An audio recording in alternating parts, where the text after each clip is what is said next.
Hi everyone and welcome back to Venus Pages. Today we're talking about the poem The Apparition by John Donne. As usual, let's start with the summary and then move on to the line-by-line analysis. This is a very exciting poem and it's one of my ultimate favorites because in this poem, John Donne takes on a different persona, a revenge poem from the persona of a stalker who has experienced unrequited love, and because the woman rejected him, his love is not reciprocated, he is planning to avenge his hurt feelings. And the idea is that she killed him by rejecting him, and he's going to come back and haunt her when she is with a lover who doesn't want to sleep with her. And there is a semantic field of illness within this poem, mental and physical, which fits in with the perfectly with the central theme of revenge and anger and pain and hurt and the suffering which the speaker wishes to inflict upon her. We have 17 lines and there is an inconstancy and an element of performance as the speaker mutters aside and also to her, addresses himself with the rhyme scheme A, B, B, A, B, C, D, C, D, E, F, F, E, G, G, G. So these three final rhyming lines feel like the persona is really emphasizing the message, really driving it home, promising her that he's not going to let her go. And we also have quite a mockery of the lover who promises that he will come back as a ghost and like haunt her forever, but it's very hyperbolic and in the present, so it sounds like a promise rather than the worshipful lines that came from the courtly lover ideal of the time. We also have a cliche of the man who's like, oh, I'm going to absolutely die if you don't sleep with me today. So this poem is completely making fun of that and mocking it, and the man is very much at the butt of the joke with this terrible revenge fantasy. And I think Donne is at his best when he adopts personas such as these. They always make the poem fun and entertaining and not like the other works most of the time and of other famous metaphysical poets. So I hope you enjoy it. Let's dive straight in. When by thy scorn, O murderess, I am dead, and that thou think'st thee free from all solicitation from me, then shall my ghost come to thy bed. When by your scorn, O murderess, it's a direct address, and also the use of the word when, so it's not if I will die, it's when I will die. So he's intent on dying because she has scorned him so much, and he calls her a murderer because she killed him with her scorn. I am dead by your scorn. So when I am dead, when you think that you are free from all solicitation, so when you're free, when you think that you're finally free of me and my annoying love towards you, oh, sorry for paying you compliments, sorry for paying you attention, when you think that you're finally free from my affectation, you better think again because my ghost will come to thy bed.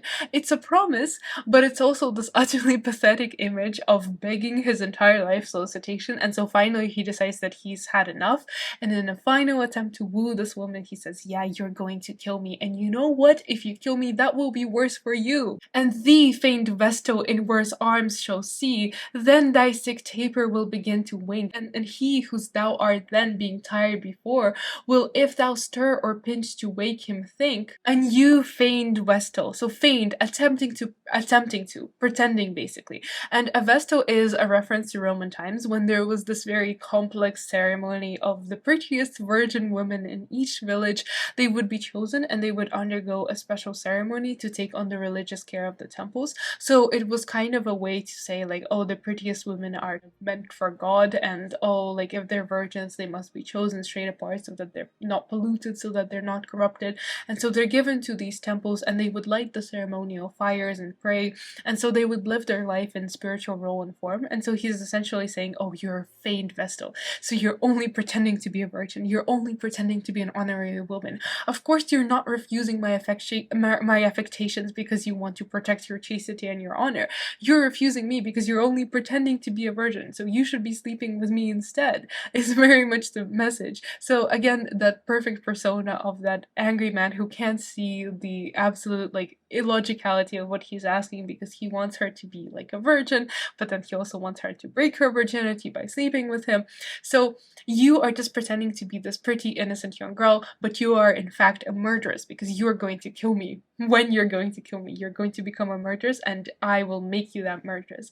In worse arms shall see, in worse arms. Your new lover, that man you're going to choose over me, he's definitely going to be worse than me in bed. And so are his embraces. You shall see that thy sick taper will begin to wink. So your sick candles that are there to watch your sick performance, because I'm obviously much better than whatever other man you're going to choose, they will start to wink. Your candles will start to flicker. Your candles will start to move and go out. Spooky, because they're sick of you, but they show my presence. I will be there watching your poor performance. And then your lover, who is tired of you and your incessant affections, because I'm sure that you can obviously be affectionate, if just not towards me, then your lover will not want to sleep with you. He is not going to want you. And then thou callst for more, and in false sleep will from thee shrink. And then, poor aspen wretch neglected, thou bathed in a cold quicksilver sweat wilt lie. A verier ghost deny. So thou callst for more. You will call for more. You will want more affections. You will want more tenderness and caresses, because I will doom you to want this man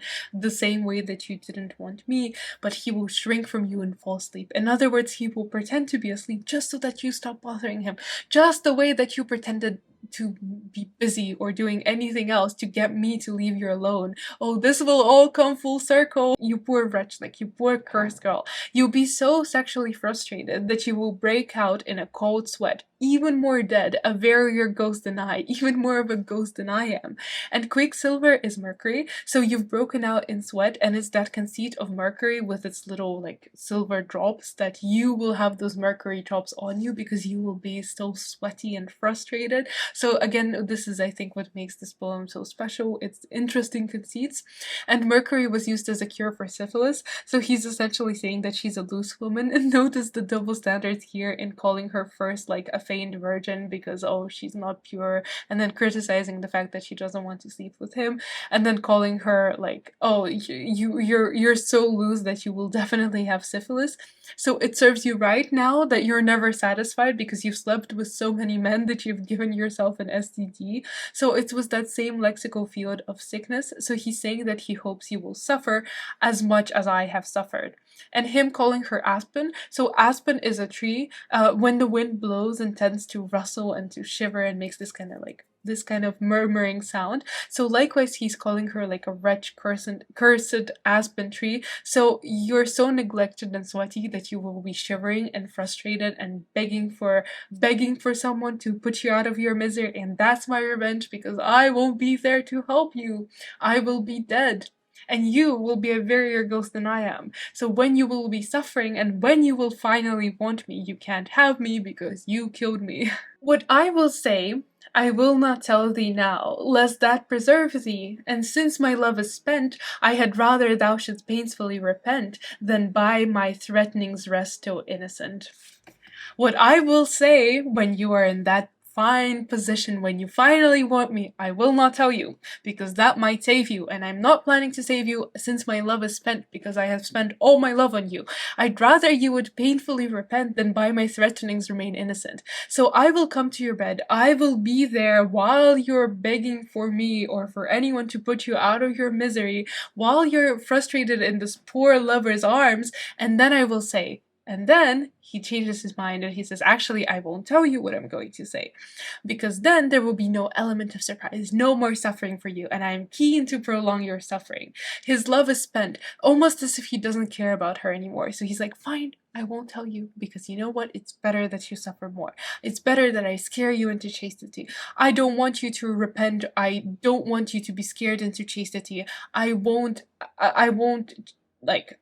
have you rest innocent by my threats, because I've threatened you and told you what will happen, and now you're scared, and now you'll finally reciprocate my love. Fine, I don't want you anymore. He's like a petulant child begging for this affection. He wants her to sleep with him, so he doesn't want her to scare her away from chastity. This is the kind of double standard and this kind of false expectation that Donne is criticizing here. The fact that the very man who's calling her a loose woman for sleeping with other men only wants her to scare into chastity just enough for him to be the only man she will sleep with. So rather than this image of this all-powerful man to be feared, as is the intent of the speaker in the apparition, we instead have this pathetic, groveling figure who gives the most ridiculous threats in the hopes that she will change her mind and sleep with him. The apparition is a very short poem and quite straightforward, but I think it's one of Donne's more interesting poems, which is why I was very keen to include it in the playlist of the curriculum in general. So I hope you enjoyed it. I am very curious to hear your thoughts, like the fabulous word choice, like the choice of the structure to represent the message of the speaker. So thank you so much for watching. Please do leave a comment, a like, and subscribe if you haven't already, and I will see you next week.